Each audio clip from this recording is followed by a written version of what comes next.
नमस्कार, जय हिंद. मागच्या व्हिडिओमध्ये आपण पाहिलं एनडी ऑफिसर कसं बनतात. त्याच्या आधीच्या व्हिडिओमध्ये पाहिलं आपण एनडीए म्हणजे काय. आजच्या लेक्चरमध्ये आपण पाहणार आहोत एनडीए मधल्या रिटन एक्झाम आणि एसएसबी बद्दल माहिती. ही डिटेलमध्ये माहिती असणार आहे. ह्याच्यातून तुम्हाला एनडीए परीक्षा अवघड आहे का सोपी आहे हे सगळं कळणार आहे. आपण ही एनडीए बद्दलची एक जी लेक्चरची सिरीज चालू केलेली आहे त्यातला हा व्हिडिओ थर्ड आहे. आजचा आपला टॉपिक आहे रिटन आणि एसएसबीच्या लेक्चर बद्दल किंवा कम्प्लीट इन्फॉर्मेशन बद्दल आहे, जी रिटन आणि एसएसबी बद्दल आहे. एनडीए एक्झाम खूप लोकांना काय वाटतं, टफ आहे असं वाटतं किंवा तुम्ही ऐकले असेल, पण खरं सांगायचं एनडीए एक्झाम टफ नाहीये. एनडीए एक्झाम ही अननोन असते. ते तुम्हाला सांगून हेच प्रश्न विचारणार आहेत का, तर नाही. ठीक आहे, म्हणून आपण आजच्या व्हिडिओमध्ये काय पाहणार आहोत, तर एनडीए एक्झामचा पॅटर्न पाहणार आहोत, जो की एकदम सोप्या मार्गात पाहणार आहोत. ठीक आहे, जसं तुम्हा सगळ्यांनाच माहिती आहे, कल्पना आहे माझ्या स्वतःबद्दल.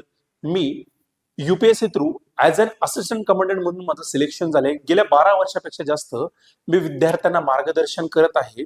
युपीएससी एमपीएससीच्या शेकडो पोरांना मी अधिकारी होण्याचं त्यांचं स्वप्न पूर्ण केलेलं आहे. तीच गोष्ट, तीच बाब घेऊन डिफेन्समध्ये, एनडीए मध्ये, आपण आणि सीडीएस मध्ये, एफ कॅट मध्ये, इव्हन सीएपीएफ मध्ये मुलांचं स्वप्न पूर्ण करण्यासाठी आपण एक सिरीज चालू केली आहे. त्याचाच हा पार्ट आहे. ठीक आहे, आता एनडीएची परीक्षा तुम्हाला माहितीच आहे, 3 टप्प्यात होती. फर्स्ट स्टेप म्हणजे रिटन पेपर असतात, ही कंडक्ट करते युपीएससी. फर्स्ट स्टेप झाल्यानंतर सेकंड स्टेप म्हणजे एसएसबी असते. एसएसबी इंटरव्ह्यू असतो 5 दिवसाचा. तिसरी गोष्ट असते म्हणजे आपली स्टेप मेडिकल एक्झामिनेशन. हे 3 गोष्टी जेव्हा आपण क्लिअर केल्यानंतर आपण as an NDA through cadet म्हणून आपलं सिलेक्शन होतं. ठीक आहे, तर आपण एक एक आता डिटेलमध्ये बघूया. त्याच्या आधी पुन्हा एकदा सांगतो, एनडीए ची परीक्षा वर्षातून 2 वेळा होते. एनडीए फर्स्ट जो असतो हा एप्रिलमध्ये असतो आणि एनडीए सेकंड जो असतो हा सप्टेंबरमध्ये असतो. सो ही खूप गोल्डन अपॉर्च्युनिटी आहे महाराष्ट्रातल्या प्रत्येक त्या विद्यार्थ्यासाठी ज्याला एनडीए थ्रू ऑफिसर व्हायचं आहे. वर्षातून 2 वेळा पेपर होतात, त्याच्यामुळे ही अपॉर्च्युनिटी मिस करू नका. ठीक आहे, आता पेपरमध्ये काय, रिटन पेपरमध्ये ते थोडक्यात पाहू. एनडीए रिटन पेपरमध्ये 2 पेपर असतात. फर्स्ट पेपर मॅथमॅटिक्स आहे. मॅथमॅटिक्स मध्ये किती क्वेश्चन असतात, तर 120 क्वेश्चन असतात. एक क्वेश्चन 2.5 मार्कला असतो, 2.5 मार्कला असतो. असे 300 मार्कचा पेपर होतो. पेपरसाठी 2.5 तासाची वेळ असते, लक्षात घ्या. किती? 2.5 तासाची वेळ असतो. आता ह्याचा सिलेबस काय असतो, लक्षात घ्या. 11-12चा सिलेबस आहे, जो तुम्हाला 11वी-12वीला सिलेबस आहे तोच सिलेबस असतो, काही वेगळं नसतं. पण 8, 9, 10 हा त्याचा नक्की बेस आहे. 8वी, 9वी, 10वीचा जर बेस चांगला असेल तर नक्की तुम्हाला ह्याचा फायदा होईल. या पेपरमध्ये जास्तीत जास्त मार्क पडू शकतात. याच्या टॉपिक्स काय, अल्जेब्रा, ट्रिग्नोमेट्री, जिओमेट्री, कॅल्कस आणि स्टॅटिस्टिक्स हे टॉपिक्स आहेत. ठीक आहे, आता ह्याला निगेटिव्ह मार्किंग सिस्टीम असते का, तर डेफिनेटली निगेटिव्ह मार्किंग सिस्टीम असते. निगेटिव्ह मार्किंग किती सिस्टीम आहे, तर आपला एक क्वेश्चन जर चुकला तर 0.83 मार्क्स आपले मायनस होतात, लक्षात घ्या. त्याच्यामुळे आपल्याला असेच क्वेश्चन सॉल्व्ह करायचे ज्याचे आपल्याला येतात. आणि नीट जर प्रॉपर प्रॅक्टिस केली एव्हरीडे तर मॅथ्स मला नाही वाटत की सब्जेक्ट अवघड आहे. ठीक आहे, जो आपल्याला 8वी, 9वी, 10वी, 8, 9, 10ला आहे तो आपला बेसिक फाउंडेशन, लक्षात घ्या. आणि त्याची ऍडव्हान्स लेवल म्हणजेच काय, 11-12 आहे. तोच लेवल आपल्याला या एनडीए मध्ये फर्स्ट पेपरमध्ये विचारला होतो, लक्षात घ्या. फर्स्ट पेपर मॅथमॅटिक्स आहे. सेकंड पेपर ज्याला गॅट म्हणतो, गॅटचा फुल फॉर्म काय, जनरल ॲबिलिटी टेस्ट. ह्याच्यामध्ये सुद्धा काय असतात, 2 पार्ट असतात, लक्षात घ्या. फर्स्ट पार्ट जो असतो बघा, लक्षात घ्या किती क्वेश्चन्स आहेत गॅटमध्ये, 150 क्वेश्चन्स आहेत. 2 पार्ट असतात. एक क्वेश्चन इथे किती मार्कला असतो, 4 मार्कला. इथं पेपर किती मार्कचा आहे, 600 मार्क्स आहे. एक क्वेश्चन 4 मार्क्स आहे. इथे सुद्धा किती, 2.5. म्हणजे दोन्ही पेपर, फर्स्ट पेपर 2.5 तासाचा आहे, सेकंड पेपर सुद्धा 2.5 तासाचा आहे. इथे निगेटिव्ह मार्किंग सिस्टीम आहे का, तर 100% आहे. इथे निगेटिव्ह मार्किंग सिस्टीम मायनस, म्हणजे तुमच्या मायनस मध्ये निगेटिव्ह मार्किंग झाला, निगेटिव्हचा अर्थच मायनस होतात, 1.33 मायनस. ठीक आहे, लक्षात घ्या. मॅथ्स किंवा मॅथमॅटिक्स पेपरमध्ये 0.83 मायनस होतात आणि गॅटच्या पेपरमध्ये 1.33 मार्क्स मायनस होतात. तर आता पेपरमध्ये काय, तर 2 पार्ट असतात सेकंड पेपरमध्ये. First that is English. इंग्लिशमध्ये किती आहेत, तर 50 क्वेश्चन्स असतात. टोटल आपण बघितले 150 क्वेश्चन आहेत. आउट ऑफ दॅट इंग्लिशमध्ये 50 क्वेश्चन्स असतात. किती मार्कला आहे, एक क्वेश्चन 4 मार्कला आहे. सो इंग्लिश 200 मार्कचा पेपर आहे. आता इंग्लिशमध्ये काय आहेत, तर ग्रामर, वोकॅब्युलरी आणि कॉम्प्रिहेन्शन हे टॉपिक असतात, लक्षात घ्या. इंग्लिश पेपरमध्ये जर डेली प्रॅक्टिस कराल तर इंग्लिशमध्ये तुम्ही मार्क्स मॅक्सिमम घेऊ शकता. लक्षात घ्या, मॅथमॅटिक्स आणि इंग्लिश हे एव्हरी डे करायचा सब्जेक्ट आहेत. आणि सेकंड जो पार्ट आहे पेपर मधला that is called GK, general knowledge. हे किती मार्कला असतात? 400 मार्कला आहे. इथे क्वेश्चन किती असतात? एक 100 क्वेश्चन असतात. म्हणजे एक क्वेश्चन 4 मार्कला असे 100 क्वेश्चन असतात. याच्यामध्ये सब्जेक्ट काय? फिजिक्स आहे जो आपल्या 11-12ला आहे, केमिस्ट्री आहे जो आपल्या 11-12ला आहे, जनरल लाईफ म्हणजे ज्याला आपण म्हणतो general life in the sense general बायोलॉजीचा पार्ट असतो, लाईफ सायकल ज्याला म्हणतो आपण, हिस्ट्रीचा पार्ट आहे ज्याच्यामध्ये modern India, major part modern इंडियाचा आहे, एन्शियंट मिडियल हिस्ट्रीचा पण विचारलं ज्याला प्राचीन, मध्ययुगीन आणि आधुनिक भारताचा इतिहास म्हणतो. ज्योग्राफी आहे याच्यामध्ये फिजिकल ज्योग्राफी आणि इंडियन ज्योग्राफीचा पार्ट आहे. तुम्हाला थोडंफार पॉलिटी ओरिएंटेड क्वेश्चन्स विचारले जातात. सीए म्हणजे करंट अफेअर्स ओरिएंटेड क्वेश्चन्स आहेत. हे सगळे मिळून लक्षात घ्या, physics, chemistry, biology, history, geography, polity आणि करंट अफेअर्स सीए हे सगळे मिळून 100 क्वेश्चन असतात. ठीक आहे. तर आपल्याला स्ट्रॅटेजी बनवतानाच आता असं बनवायचे आहे की एव्हरीडे काही टॉपिक सब्जेक्ट करायचे. म्हणजे एव्हरीडे काय करायचं? मॅथमॅटिक्स करायचंच आहे, दररोज आपल्याला इंग्लिश करायचंच आहे, त्याच्याच बरोबर जीकेतले काही सब्जेक्ट करायचा. म्हणजे समजा आज फिजिक्स घेत असेल, 2 दिवस फिजिक्स घ्या, 2 दिवस केमिस्ट्री करा, फिजिक्स बरोबर अल्टरनेटली हिस्ट्री घेऊ शकता, ज्योग्राफी घेऊ शकता. असं जर दररोज एव्हरीडे प्लॅन कराल तर मला नाही वाटत की अवघड आहे. ठीक आहे. प्रॉब्लेम काय आहे? आपल्याला वाटतं की इंग्लिश मधूनच पेपर असल्यामुळे अवघड वाटतं. हेच मिथ, ह्याच गैरसमज फोडण्यासाठी किंवा तोडण्यासाठी आपण ही सिरीज चालू केलेली आहे. हा पेपर मराठी मीडियमच्या विद्यार्थ्यांसाठी टफेस्ट वाटतो. कुठला? Second paper. पण योग्य स्ट्रॅटेजी वापरली तर स्कोरिंग 100% करू शकता. ती जबाबदारी माझी. मी जे सांगतो जर व्यवस्थित अभ्यास केला, मी तुम्हाला ऍश्युरन्स देतो तुम्ही प्रत्येक जण एनडीएची रिटन एक्झाम क्लिअर करू शकता. आता तुम्ही म्हणाल सर रिटर्न केले पण एसएसबीचं काय? पण एसएसबी साठी सुद्धा एक स्ट्रॅटेजी लागते. जर ती प्रॉपरली तुम्ही व्यवस्थित केलं आणि तुम्ही स्वतःला ग्रूमिंग करत राहिला एसएसबी पॉईंट ऑफ व्ह्यूनी, grooming in the sense develop करत राहिला डे बाय डे, तर नक्की तुमची एसएसबी सुद्धा निघू शकते. लक्षात घ्या, एसएसबीचा अभ्यास एका दिवसात किंवा रिटर्न पेपर क्लिअर केल्यानंतर होत नाही. जी मुलं 8th स्टँडर्ड, 9th स्टँडर्ड किंवा 10th ला आहेत त्या मुलांनी आतापासनं एव्हरीडे स्वतःला म्हणजे फिजिकल फिटनेस, मेंटली फिटनेस वरती काम करायला चालू करा. ठीक आहे. आता इम्पॉर्टंट पॉइंट, एनडीए मध्ये सेक्शन, हा सगळ्यात महत्वाचा पॉइंट. काय? ज्या पेपर होतात सगळ्या मुलांना वाटतं की सेक्शन वाईज कट ऑफ लागतो का? नाही.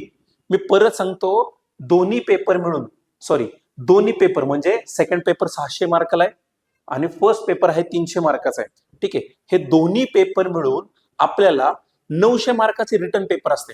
सेक्शन वाईज म्हणजे मॅथ्स मध्ये एवढेच पडले पाहिजेत, इंग्लिश मध्ये एवढेच पडले पाहिजेत, जीके मध्ये एवढेच पडले पाहिजेत, जीके मधले काही सब सब्जेक्ट आहेत फिजिक्स, केमिस्ट्री याच्यात एवढेच पडले पाहिजेत असं नाही. आपल्याला ओव्हरऑल कट ऑफ लागतो. लक्षात घ्या, म्हणजे 900 पैकी कट ऑफ लागतो.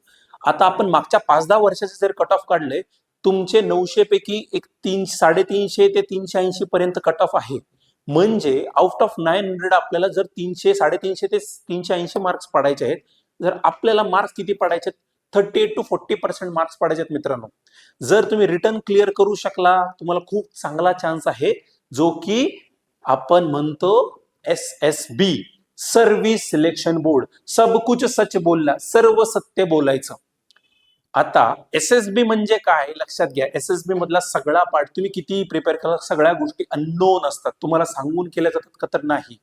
इथं तुमच्या 2 पार्ट मध्ये असतात. लक्षात घ्या, फर्स्ट पार्ट जो असतो हा तुमचा स्क्रीनिंगचा असतो. स्क्रीनिंग म्हणजे काय? तुम्हाला मेजर मध्ये 5 दिवस चालतात. त्या 5 दिवसामध्ये फर्स्ट डे मध्ये near about 60 to 70% student out होतात, म्हणजे बाहेर पडतात. का? कारण ते प्रॉपर प्रिपरेशन नसतात करत. एसएसबीचं प्रिपरेशन जर प्रॉपर केलं तर नक्कीच तुम्ही तिथपर्यंत, त्या लेवल पर्यंत जाऊ शकता, एनडी ऑफिसर होऊ शकता. तर फर्स्ट डेला काय तो पार्ट बघूया. फर्स्ट डेला काय असतात? स्क्रीनिंग टेस्ट मध्ये OIR म्हणजे काय? Officer intelligence rating. आता ऑफिसर इंटेलिजन्स रेटिंग मध्ये काय? तर आपल्याला रिझनिंगचे क्वेश्चन असतात, ज्याच्यामध्ये वर्बल आणि नॉन वर्बल ह्याचे क्वेश्चन्स असतात. आता ह्याच्यामध्ये काय असतात? आपल्याला 30 मिनिट्स म्हणजे 30 मिनिटसाठी वर्बलचे क्वेश्चन सोडवायचे असतात, 30 मिनिटसाठी नॉन वर्बलचे क्वेश्चन सोडवायचे असतात. आपल्याला असा OIR मध्ये असतात. पीपीडीटी मध्ये काय? तर picture perception and description test. ठीक आहे. आता पीपीटी मध्ये काय असतात, आपल्याला एक इमेज दाखवली जाते 30 सेकंदासाठी. त्या इमेजवरून आपण 4 मिनिटात पुढच्या स्टोरी बनवायची असते. ठीक आहे, आणि ती स्टोरी त्या क्लासरूम पुढे वाचायची असते. ह्याच्यातून तुम्ही किती विजन आहात, तुम्ही किती तुमचा फोकस आहात, हे बघितण्यासाठी ह्या गोष्टी असतात. म्हणजे फर्स्ट डे हा स्क्रीनिंगचा आहे. आणि याच मेज लक्षात घ्या, जर तुम्ही प्रॉपर फोकस असाल तर तुम्ही जर प्रॉपर फोकस असाल आणि जर तुम्ही फर्स्ट डे आउट नाही झाला, म्हणजे तुम्ही सेकंड डे थर्ड डे पर्यंत जर गेला, सो तुमचे 90% चान्सेस आहेत की तुम्ही ऑफिसर होण्याचे. ठीक आहे, इमॅजिन करा, आउट ऑफ 100, मी एक्झाम्पल देतोय, आउट ऑफ 100 60 to 70% मुलं हे फर्स्ट डे मधून आउट होतात. म्हणजे रिमेनिंग जे मुलं असतात हे 30 to 35% स्टुडंट आहेत. So let see about the second day. Second day it's all about psychological test. आता सायकोलॉजिकल टेस्ट मध्ये पण काय, आपल्याला वेगवेगळ्या टेस्ट असतात सेकंड डे मध्ये. काय आहेत, टॅट आहे, वॅट आहे, SRT आहे, SDT. टॅट म्हणजे काय, तर थिमॅटिकल परसेप्शन टेस्ट. या थिमॅटिकल परसेप्शन टेस्ट मध्ये आपल्याला 12 इमेजेस दिले जातात, लक्षात घ्या. आणि हेच जसं पीपीटी मध्ये असं तसंच आहे, प्रत्येक इमेज तुम्हाला 30 सेकंड साठी दाखवली जाते. असे नेक्स्ट करत करत करत अशा 11 इमेजेस मध्ये काही ना काय असतं. पण लास्ट जी इमेज आहे 12वी ही ब्लँक असते. या सगळ्यांवरून तुम्हाला एक स्टोरी बनवायची असते आणि स्टोरी राईट डाऊन करायची असते. नेक्स्ट तुमची असते म्हणजे वॅट, वर्ड असोसिएशन टेस्ट. इथे काय असतात, तुम्हाला वर्ड दिले जातात आणि त्या वर्ड वरतून तुम्हाला काय आठवतं, काय सेंटेन्स क्रिएट करता येईल ते पटकन करायचे असतात. आता प्रत्येक वर्ड हा तुम्हाला 15 सेकंदासाठी दाखवला जातात. ठीक आहे, त्याच्यानंतर सिच्युएशन रिएक्शन टेस्ट. इथे सुद्धा तुम्हाला एक 60, जसं वॅट मध्ये तुम्हाला किती वर्ड दिले जातात, 60, लक्षात घ्या 60 वर्ड दिले जातात. प्रत्येक वर्ड साठी 15 सेकंद असतात. एक्झॅक्टली तसंच सिच्युएशन रिएक्शन मध्ये तुम्हाला 60 सिच्युएशन दिल्या जातात. त्या सिच्युएशन वरून तुम्ही काय रिॲक्ट करता, तुम्ही किती फोकस आहात हे बघण्यासाठी, तुम्ही किती सायकोलॉजिकल स्ट्रॉंग आहात हे बघण्यासाठी ह्या गोष्टी असतात. आणि लास्ट मध्ये सेकंड डे मध्ये असतो, that is called self discrimination test. म्हणजे तुमच्याबद्दल तुमचे पॅरेंट्स, तुमचे गार्डियन्स, तुमचे टीचर्स, तुमचे फ्रेंड्स, तुमचे कलिग्स काय विचार करतात हे आपल्याला डिस्क्राईब करायचं असतं. ठीक आहे, कधी, सेकंड डे मध्ये. आता बरंच सांगतो, खूप लोकांना वाटतं SSB म्हणजे इंग्लिशच आहे, माझं खूप फ्लुएंट इंग्लिश असेल तरच मी SSB क्रॅक करू शकतो. हे खूप चुकीचं आणि खूप मोठा गैरसमज आहे, लक्षात घ्या. खूप मोठा बिग मिथ आहे. SSB it's not all about English. SSB it's all about your psychology. तुम्ही मेंटली, फिजिकली किती स्ट्रॉंग आहात हे बघण्यासाठी आहे, लक्षात घ्या.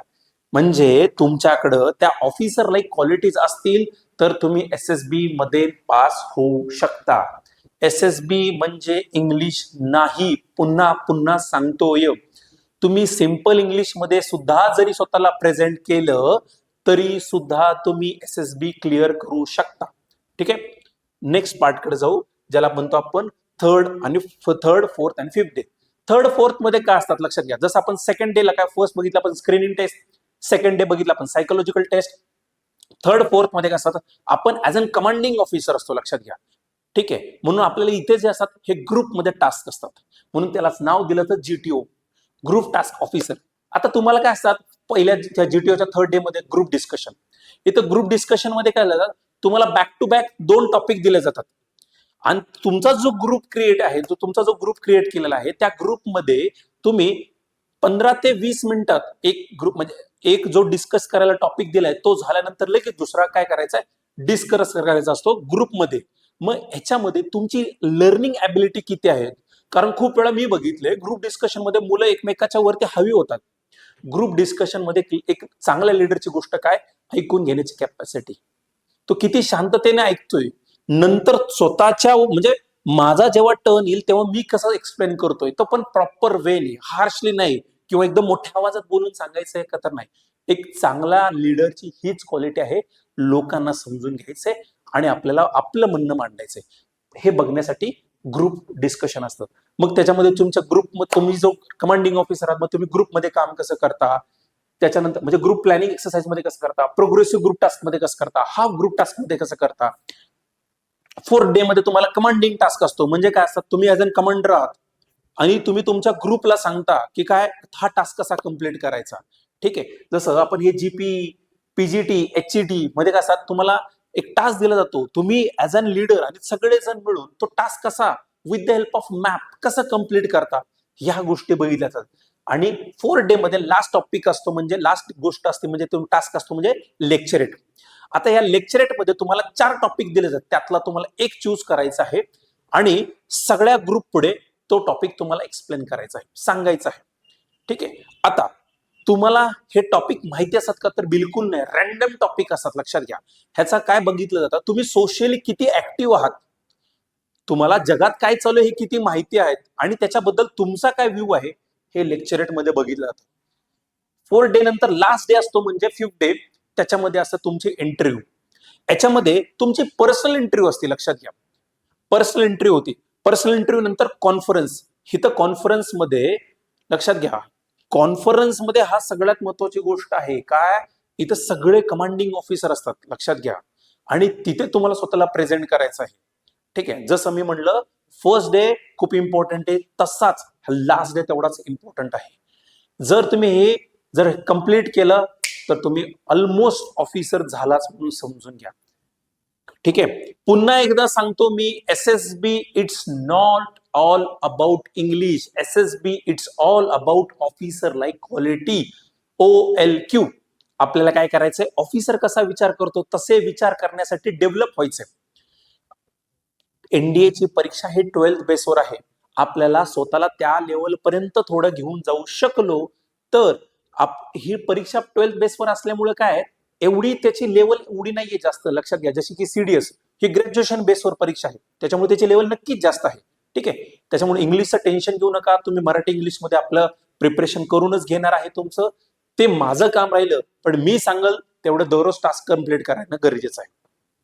ठीक आहे, आता SSB झाल्यानंतर काय असतात, आपल्याला मेडिकल स्टँडर्ड वाईज फिट आपण आहे की नाही बघणं गरजेचं आहे. आता लक्षात घ्या, मेडिकल स्टँडर्ड फिट म्हणजे काय, तर डिफेन्स एक स्टँडर्डायझेशन आहे. म्हणजे काय, आई साईट पाहिजे, एवढे एवढे हाईट पाहिजे, एवढे एवढे वेट पाहिजे, मी फिटनेस तुमचं पाहिजे गरजेचं आहे. ते कुणानुसार चालतं, हे सगळं आर्म फोर्स स्टँडर्ड नुसार चेक केलं जातं. म्हणजे डिफेन्स पॉईंट ऑफ व्ह्यूने तुम्ही फिट आहात का नाही ऍज अन ऑफिसर, तुम्ही डिफेन्स पॉईंट ऑफ व्ह्यूने आहेत की नाही, हे बेसिक पॅरामीटर चेक केले जातात. आता तुम्हाला तुमचा बेसिक फिटनेस चेक करायचा असेल तर काय केलं पाहिजे, तुम्ही स्वतःची हाईट मेजर करा, वेट मेजर करा, आणि मी जी सांगतो ती बेसिक गोष्ट करा. म्हणजे काय कराल, तर गुगल वरती BMI कॅल्क्युलेट, म्हणजे काय BMI, बॉडी मास इंडेक्स काढा. जर तुमचा बॉडी मास इंडेक्स जास्त येत असेल तर तुम्हाला त्याच्यावरती वर्कआउट करावं लागेल स्वतःवरती, म्हणजे कमी करावं लागेल वेट. जर बॉडी मास इंडेक्स खूप कमी येत असेल तर तुम्हाला त्या लेवलवरती आणायचं. लक्षात घ्या, आपल्याला आपल्या स्ट्रेंथ वरती काम करायचं, आपल्या स्टॅमिनावरती काम करायचं आहे. म्हणून लक्षात घ्या, तिथे आपण ऑफिसर जाणार आहेत, उगाच दिवस रात्र पळत बसू नका. आपल्याला ह्याच्या बरोबर, म्हणजे मी खूप वेळा सांगत असतो, आपण मेंटली आणि फिजिकली स्ट्रॉंग पाहिजे. फक्त फिजिकली स्ट्रॉंग होऊन उपयोग NDA क्लिअर होणार आहे का, तर नाही. आपल्याला मेंटली आणि फिजिकली ह्या दोन्ही वेनी स्टँडर्ड आपल्याला आपलं फुलफिल करायचं आहे, फिट व्हायचं आहे.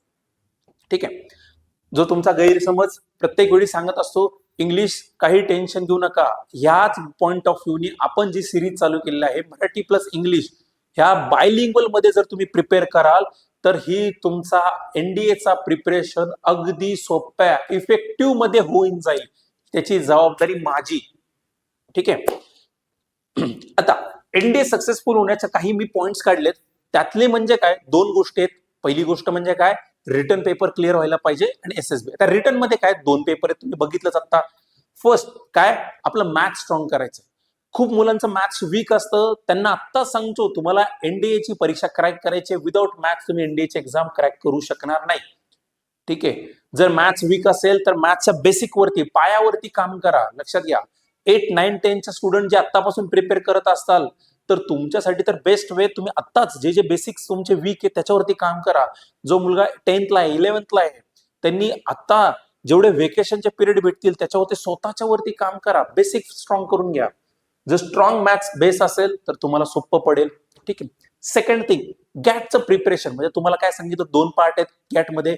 First part English, second part GK. Everyday आपल्याला मॅथ्स करायचंय, एव्हरीडे आपल्याला इंग्लिश करायचं, एव्हरीडे GK मधले पार्ट 1. म्हणजे GK पार्ट 1 म्हणजे काय, मी जसं म्हणलं ना, GK मध्ये फिजिक्स आहे, केमिस्ट्री म्हणजे सायन्सचा पार्ट आहे आणि जनरल स्टडीचा पार्ट, हिस्ट्री जॉग्राफी पण आहे.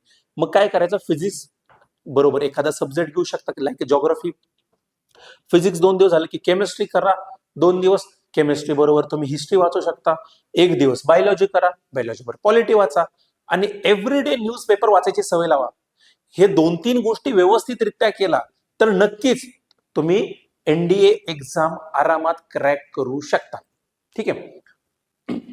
आणि त्याचसाठी आपण काय घेऊन आलेला आहोत, तुम्हा सगळ्यांसाठी जी एनडीए ची परीक्षा किंवा एनडीएचं तुम्हाला कोचिंग आपण मराठी प्लस इंग्लिश मध्ये देणार आहेत, ज्याच्यामध्ये तुमचं रिटर्नचं प्रिपरेशन करून घेतलं जाईल, इंटरव्ह्यूचं प्रिपरेशन करून जाईल, तुमचे बेसिक फिजिकल पॅरामीटर्स पण आपण त्याच्यावरती काम करणार आहोत.